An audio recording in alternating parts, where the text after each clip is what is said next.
దయాళుడా, మీకు స్తుతులు స్తోత్రాలు చెల్లిస్తూ ఉన్నాం.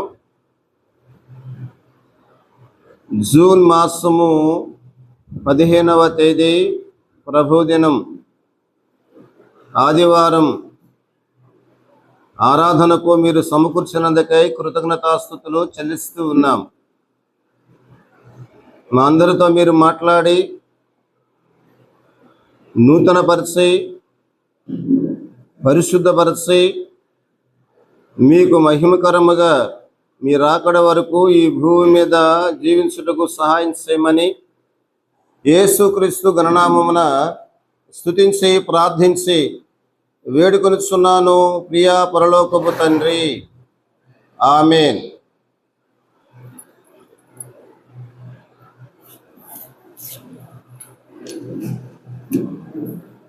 ప్రభునందు ప్రియులారా, కొన్ని మాటలు మనము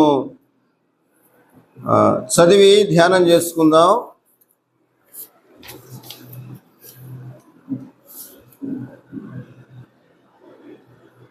మత్తయి సువార్త పరిశుద్ధ గ్రంథమైన బైబిల్లో నుండి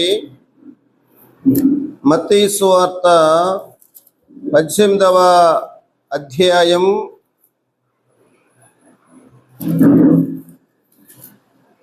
3వ వచనాన్ని చదువుకుందామండి.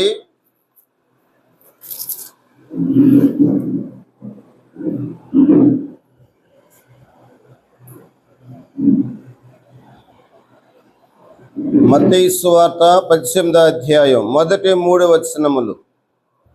ఆ కాలమున శిష్యులు యేసునొద్దకు వచ్చి, పరలోక రాజ్యములో ఎవడు గొప్పవాడని అడుగగా, ఆయన ఒక చిన్న బిడ్డను తన యొద్దకు పిలిచి వారి మధ్యను నిలువబెట్టి ఇట్లనెను, మీరు మార్పు నొంది బిడ్డల వంటి వారైతేనే గాని పరలోక రాజ్యములో ప్రవేశింపరని మీతో నిశ్చయముగా చెప్పుచున్నాను.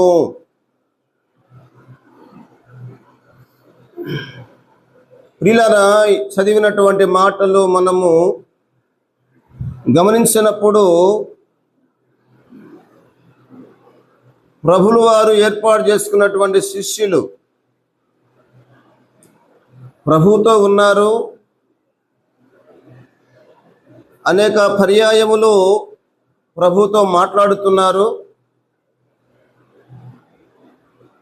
ఆయా క్రమములో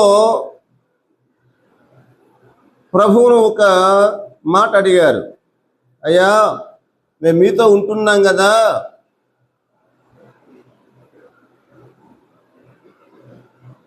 పరలోక రాజ్యంలో ఎవడు గొప్పవాడు?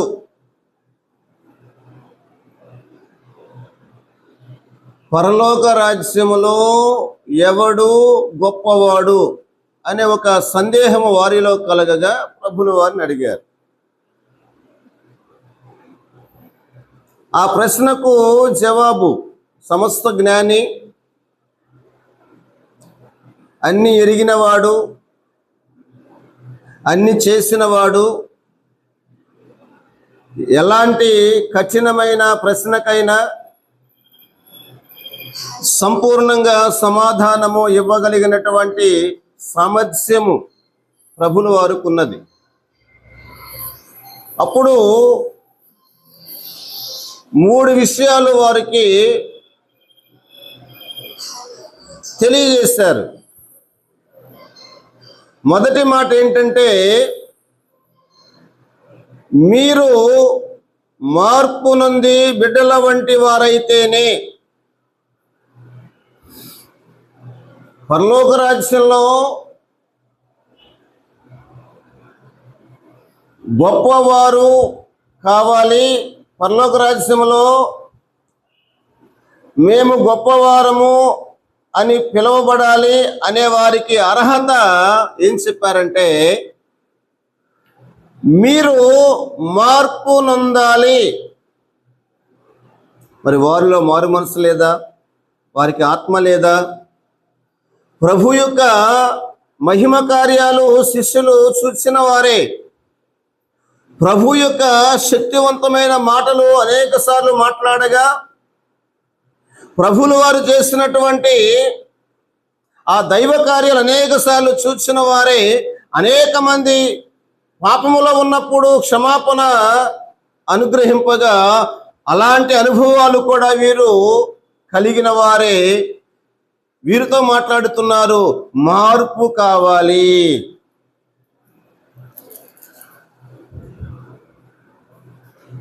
రక్షణ పొందకుండా ఉన్నారా, ఆత్మ లేకుండా ఉన్నారంటే కాదు. వెలిగించబడ్డారు, ప్రత్యేకించబడ్డారు. ఆయా వృత్తుల్లో ఉండగా, ఆయా పనుల్లో ఉండగా ప్రభువులు వారు పిలిచారు. ప్రభువుని వెంబడిస్తున్నటువంటి శిష్యులకు ప్రభు అంటున్నారు, మీకు మార్పు అవసరం.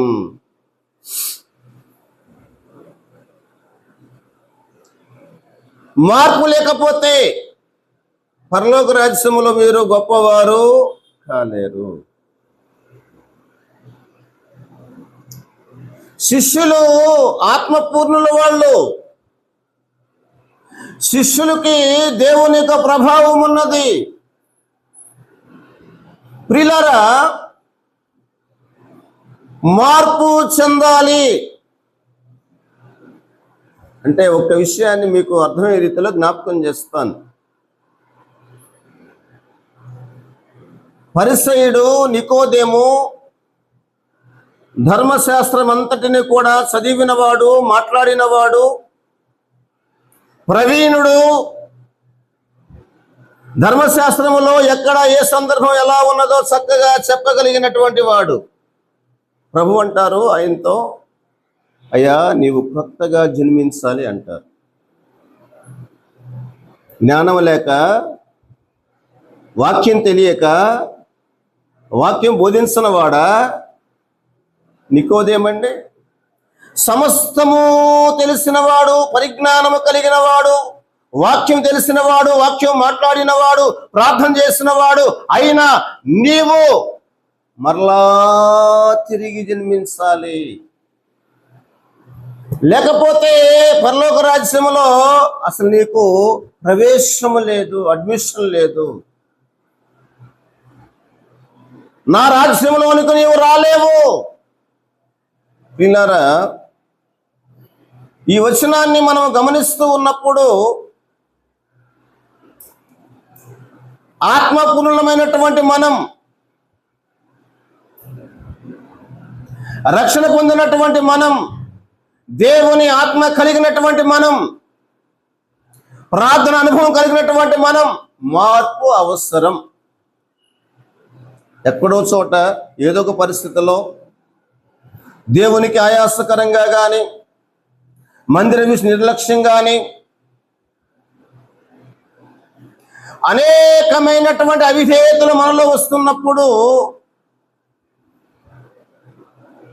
జ్ఞానము కలిగినటువంటి, ఆత్మ కలిగినటువంటి మనకి మార్పు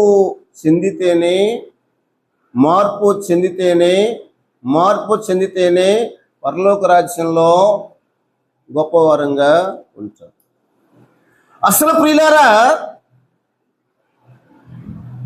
పరలోకములో కానీ, భూమి మీద కానీ, భూలోక రాజ్యాల్లో కానీ అసలు ఎవరు గొప్పవారు?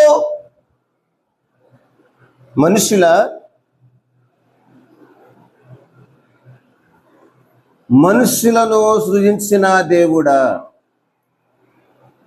దేవుడే గొప్పవాడు. ఆ వాక్యాలు చాలా ఉన్నాయి పరిశుద్ధ గ్రంథంలో. ఒక్క వచనాన్ని మీ దృష్టికి నేను తీసుకొస్తానండి. నిర్గమాకాండము 18వ అధ్యాయం 11వ వచనాన్ని చూడగా,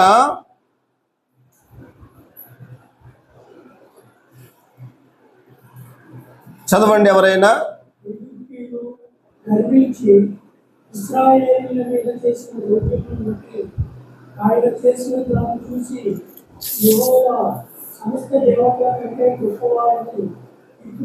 చాలండి, చాలు.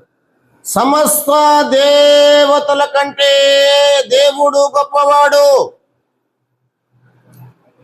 దేవుని యొక్క గొప్పతనాన్ని గురించి ప్రియులారా చాలా పోలికలు ఉన్నాయి పరిశుద్ధ గ్రంథంలో. మోషే కంటే గొప్పవాడని, సొలొమోను కంటే గొప్పవాడని, ప్రవక్తలందరికంటే గొప్పవాడని, యోనా కంటే గొప్పవాడని, దేవాలయం కంటే గొప్పవాడని, రాజులందరికంటే గొప్పవాడని లేఖనాలు మనకు తెలియజేస్తూ ఉన్నాయి. భూమి మీద కానీ పరలోకములో కానీ ఎవరు గొప్పవారంటే సర్వశక్తుడైన, సర్వాధికారి అయిన, అందరికీ ప్రభువైన, అందరికీ రక్షకుడైన యేసు గొప్పవాడు. ఈ శిష్యులు అంటా ఉన్నారు, మేము ఎవరో గొప్పవారం అండి మాలో. అయ్యా, మీరు నా వలే పరలోక రాజ్యంలో ఉండాలంటే ఈ భూమి మీద మీరు మార్పు చెందాలి. మీరు ఇంకా మారవలసినవి చాలా ఉన్నాయి, మార్పు రావాల్సినవి చాలా ఉన్నాయి. మారు మనసులో సంపూర్ణులైతే నా రాజ్యంలో మీరు గొప్పవారుగా పిలువబడతారు అనేది ఒక ప్రశ్నకు జవాబు ప్రభు తెలియజేశారు. ఇదే కంటెంట్లో మరొక సందర్భాన్ని జ్ఞాపకం చేస్తాను ప్రియులారా. మత్తయి సువార్త 5వ అధ్యాయం, మత్తయి సువార్త 5వ అధ్యాయము 19వ వచనాన్ని చదువుకుందామండి. కాబట్టి ఈ ఒక దానినైనను మీరి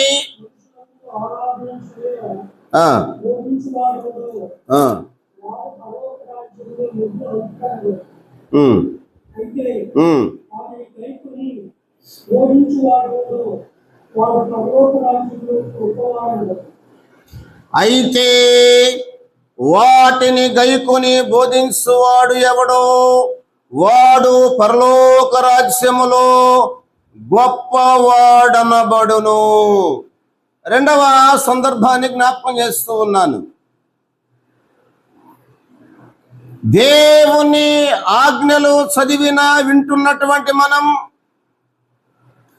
దేవుని ఆజ్ఞలు అనేక సార్లు దేవుడు బయలుపరచగా, తెలియచేయగా, జ్ఞాపకం చేయగా, అలా జీవించాలని తీర్మానం చేసుకున్నటువంటి మనం అలా జీవించలేక, అనుసరించలేక, ఆచరించలేక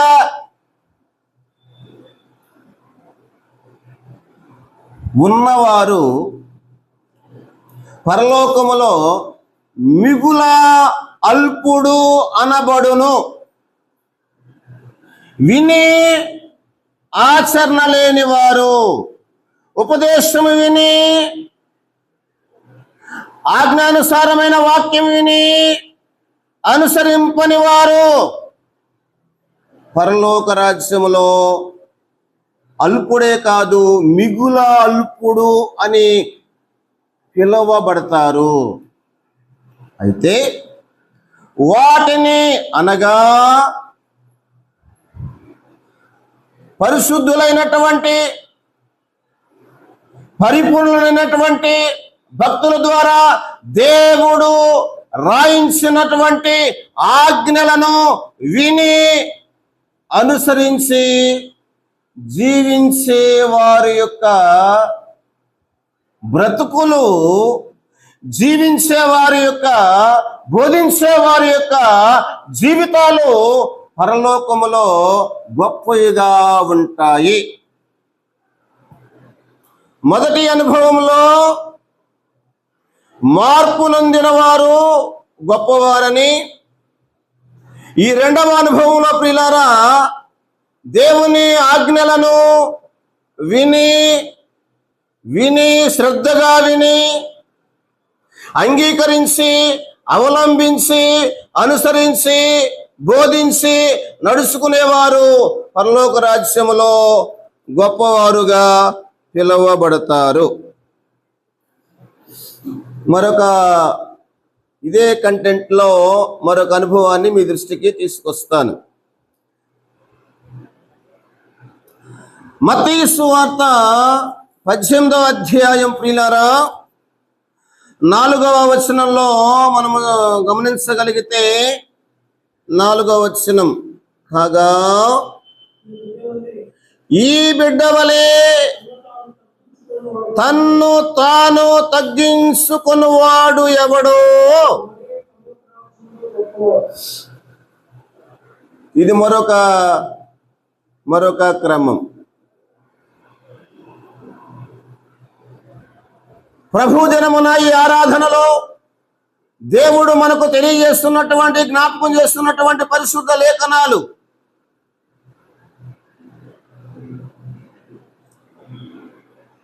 తన్ను తాను తగ్గించుకొనుట పోలిక కూడా రాయబడింది. ఎలా తగ్గించుకోవాలి? నేను వయసు ఉంది కదా, ధనం ఉంది కదా, బలం ఉంది కదా, జ్ఞానం ఉంది కదా, పలుకుబడి ఉంది కదా, అధికారం ఉన్నది కదా, అన్నీ ఉన్నాయి. ఏవండి, కంఫర్ట్ జోన్లో ఉంటున్నాం మేము. అన్ని రకాల వసతులు సౌకర్యాలు ఉన్నాయి. మేము ఎలా తగ్గించుకోవాలి? తగ్గించుకోగలమా? కింద కూర్చొని తగ్గించుకుంటామా? ఈ తగ్గింపు ఎలా మన జీవితంలో మనం కనబరచాలి? ఎలా కనబరచాలో చాలా స్పష్టంగా ప్రభువు శిష్యులకు తెలియజేస్తూ ఉన్నారు. మీరు బిడ్డ వలె. బిడ్డలు ఎలా ఉంటారు? పిల్లలు ఎలా ఉంటారు? వారి మనసు ఎలా ఉంటుంది? వారి ఆలోచన ఎలా ఉంటుంది? వారు ఎలా ముద్దొస్తారు? ఎలా వారు నవ్వుతూ ఉంటారు? ఎలా సంతోషంగా ఉంటారు? ఏవండి, ఎలా వారు సమాధాన పడతారు? అప్పుడప్పుడే ఏడ్చి, అప్పుడప్పుడే సంతోషిస్తూ, అప్పుడప్పుడే కొంచెం గట్టిగా ఉండి, అప్పుడప్పుడే మరలా ఒక సాధారణ స్థితికి ఎలా వస్తున్నారో బిడ్డవలే తన్ను తాను ఎవరైతే తగ్గించుకుంటారో వారట ఆ పరలోక రాజ్యంలో గొప్పవారుగా ఎంచబడతారు. అందరికీ తెలిసినటువంటి, అందరం కూడా జ్ఞాపకం చేసుకుంటున్నటువంటి వాక్య భాగంలో పరలోక మహిమను విడిచి, రాజ్యమును విడిచి, పాపుల కొరకై శ్రమలు పొందడానికి, ఆ శ్రమలు కేవలం పాప యొక్క రక్షణ కొరకై, ఆ శ్రమలు భరించడానికి ఎలాగున తగ్గించుకొని పరమని విడిచి, మహిమని విడిచి, పాప సంబంధమైనటువంటి పాపముతో జీవిస్తున్నటువంటి మానవాళి కొరకు దేవుడు ఎలా తగ్గించుకుని వచ్చారో అదే క్రమంలో మనము అన్ని విషయాల్లో మన బ్రతుకు దినములన్నీ కూడా తగ్గింపును కనపరచాలి. జ్ఞాని అయిన సొలొమోను ఒక మంచి మందిరానికి నిర్మాణం చేయించారు ఆయన. ఎవరైతే తాము తగ్గించుకొని ప్రార్థన చేస్తారో, ఆ మంచి మాట ఒకసారి చదువుతారండి. 2వ దినవృత్తాంతముల గ్రంథము 7వ అధ్యాయం 14వ వచనాన్ని చదవగా విందామండి. ఆ 2వ దినవృత్తాంతముల గ్రంథము 7వ అధ్యాయము 14వ వచనం. నా పేరు పెట్టబడిన నా జనులు. చాలండి. తాము తగ్గించుకొని. ఎంత మంచి మాట! తగ్గింపు అంటే తమ్ము తాము తగ్గించుకొని ప్రార్థన చేయాలి. అంటే మాకేది తెలియదండి, మేము నిస్సహాయకులు,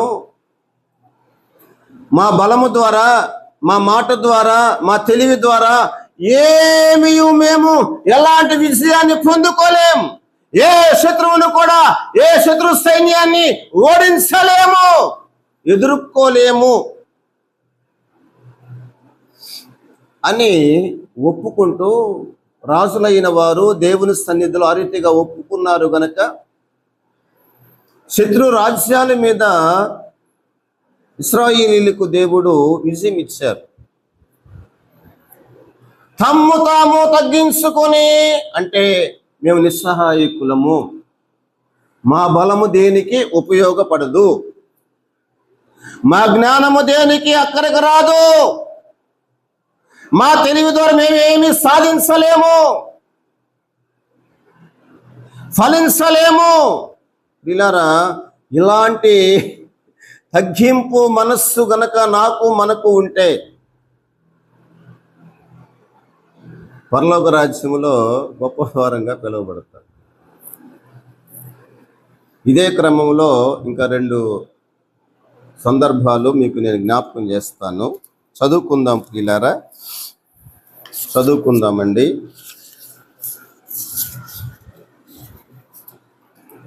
మత్తయి సువార్త 18వ అధ్యాయం, మత్తయి సువార్త 18వ అధ్యాయము 18వ వచనము 19వ వచనాన్ని చదవగా విందామండి. భూమి మీద మీరు వేటిని బంధింతురో అవి పరలోకమందును బంధింపబడును, భూమి మీద మీరు వేటిని విప్పుదురో అవి పరలోకమందును విప్పబడునని మీతో నిశ్చయముగా చెప్పుచున్నాను. మరియు మీలో ఇద్దరు తాము వేడుకును దేనిని గూర్చి అయినను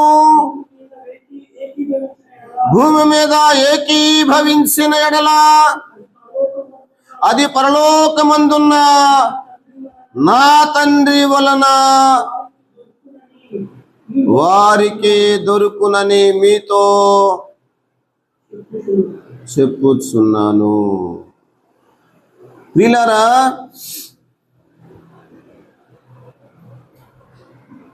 పరలోకములో ఎవరు గొప్పవారు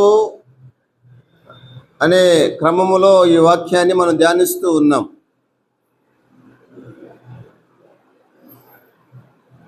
శిష్యులు వారి యొక్క నీడ పడితేనే స్వస్థత జరిగాయి.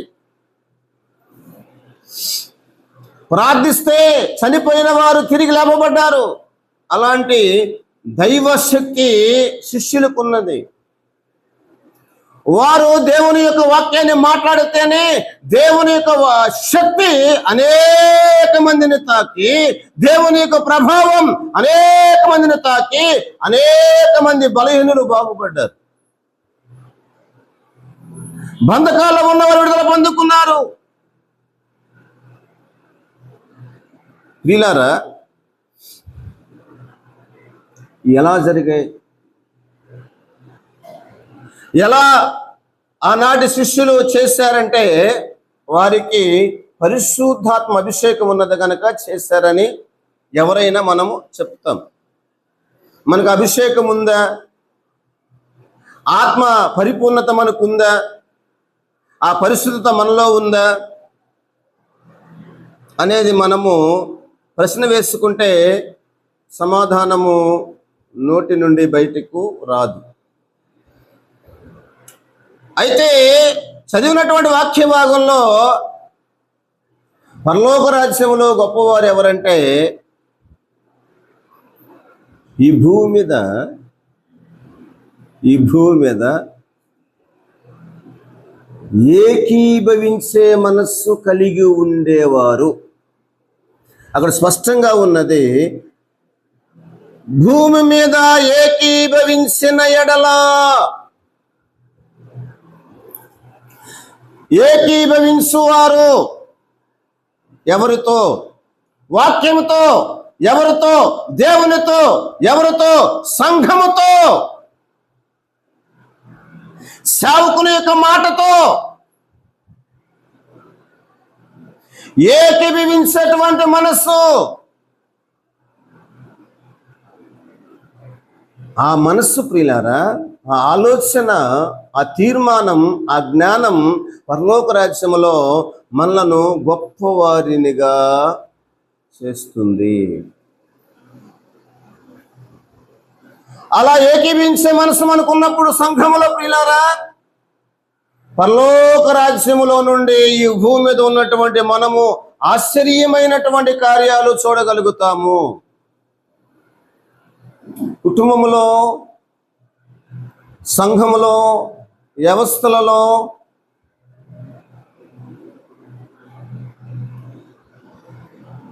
ఒకరి అభిప్రాయాలు మరొకరు, ఒకరి భక్తిని మరొకరు, ఒకరి తలంపుని మరొకరు అంగీకరించకపోతే అక్కడ ఏక మనసు ఉంటుందండి. ఏకీభవించకపోతే ఐక్యత ఉండదు. ఐక్యత లేకపోతే ఆత్మ కూడా లేనట్టే వారిలో. ఆత్మ కలిగించు ఐక్యత అంటే అక్కడ ఏముండాలి? ఏకీభవించేటువంటి మనస్సు ఉండాలి. ఆ కుటుంబాలు చక్కగా ఆనందంగా ఉంటాయి, సంతోషంగా ఉంటారు. ఇద్దరు భార్య భర్తలు చక్కగా దేవునితో ఏకీభవించారు చాలా కాలం. ఏకీభవించి తర్వాత దేవుని స్వరం వినకుండా కూడా వారే చేసుకున్నారు. దేవునితో కాకుండా సాతానుతో ఎప్పుడైతే ఏకీభవించారో ప్రియులారా, ఏం జరిగిందండి? ఆ తోట నుండి బయటికి రావాల్సి వచ్చింది. మహాశ్రమలు వారికి దేవుడు ఏర్పాటు చేశాడు. కనుక ఈ భూమి మీద పరలోకములో గొప్పవారముగా పిలువబడాలంటే మనం వాక్యంతో ఏకీభవించాలి, దేవునితో ఏకీభవించాలి. ఏవండి, ఎన్నో ఉపదేశాలు వింటూ ఉన్నాం. ఏముందిలే, తెలిసిందే ఉపదేశం, తెలిసిన వాక్యమే. అబ్రహాము అని ఎవరైనా సేవకుడు మాట్లాడితే అబ్రహాము గురించి మాకు బాగా తెలుసండి అనే ఆలోచన మన వెంటనే వస్తుంది. చిన్నవాడైనా పెద్దవాడైనా ఎవరు పరిశుద్ధ గ్రంథంలో నుండి లేఖనాలు వివరిస్తున్నా కానీ ఏకీభవించేటువంటి మనసు ఉంటే ఆ మనస్సును బట్టి ప్రియులారా మనము పరలోక రాజ్యములో గొప్పవారముగా ఎంచబడతాము. ఆ తర్వాత చివరిగా మరొక అనుభవాన్ని జ్ఞాపకం చేస్తాను. సామెతల గ్రంథము 12వ అధ్యాయం 9వ వచనాన్ని చదువుకుందామండి, చదువుగా విందాం. సామెతల గ్రంథము 12వ అధ్యాయము 9వ వచనం ప్రియులారా,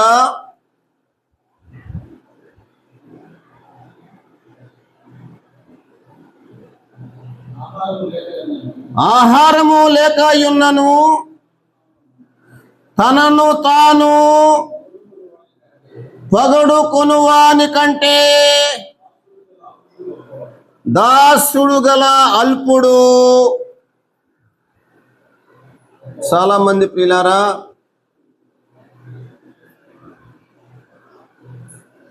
సమృద్ధి లేకపోయినా,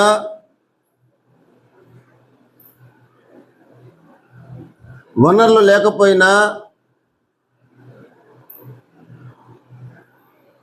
ఏమీ లేకపోయినా అన్నీ ఉన్నట్టుగా